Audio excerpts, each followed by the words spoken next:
Bonjour à tous et bienvenue à la présentation de notre projet EcoSent Data. Nos motivations? La cybersécurité et la ville de demain. Êtes-vous prêts à écouter notre projet? C'est parti! Aujourd'hui, avec la crise sanitaire et le télétravail qui se développe de plus en plus, l'utilisation des données a fortement augmenté, que ce soit dans le monde professionnel, mails, fichiers, données de l'entreprise, ou dans la sphère privée, visio, échange de photos, etc. Mais quel est l'impact sur l'environnement? Que peut-on faire pour réduire notre empreinte carbone?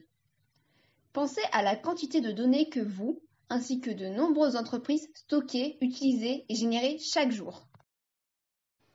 Les data centers, ces gigantesques sites qui hébergent les données informatiques et systèmes d'information des entreprises et des particuliers, ordinateurs centraux, serveurs, sont de gros producteurs de chaleur dite fatale. Cette énergie, issue d'un site dont l'objectif premier n'est pas de produire de la chaleur, est traditionnellement relâchée dans l'atmosphère qu'elle contribue à réchauffer. Les progrès technologiques de ces dernières années ont permis de changer de perspective, de fatalité. Cette énergie devient une opportunité.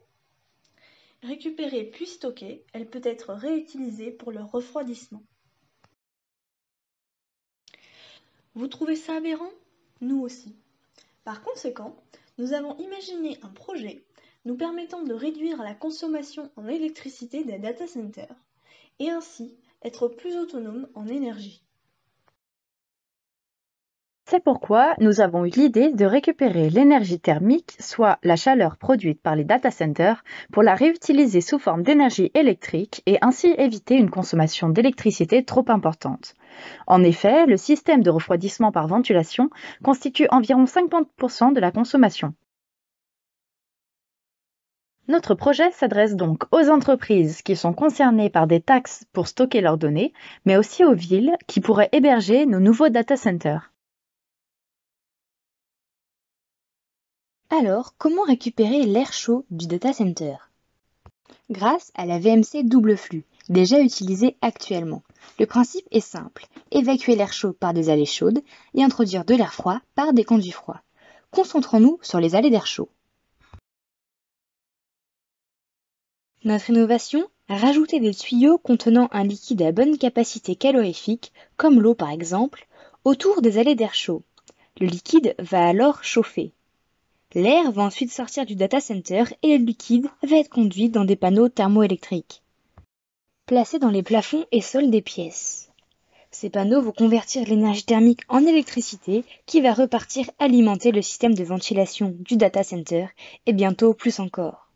Le liquide n'est évidemment pas perdu, il va repartir dans le système pour être de nouveau chauffé. En conclusion, le stockage de données est une demande croissante.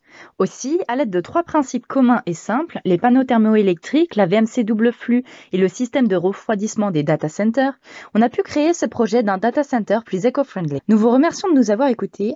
C'était EcoSent Data, le data center écologique et économique.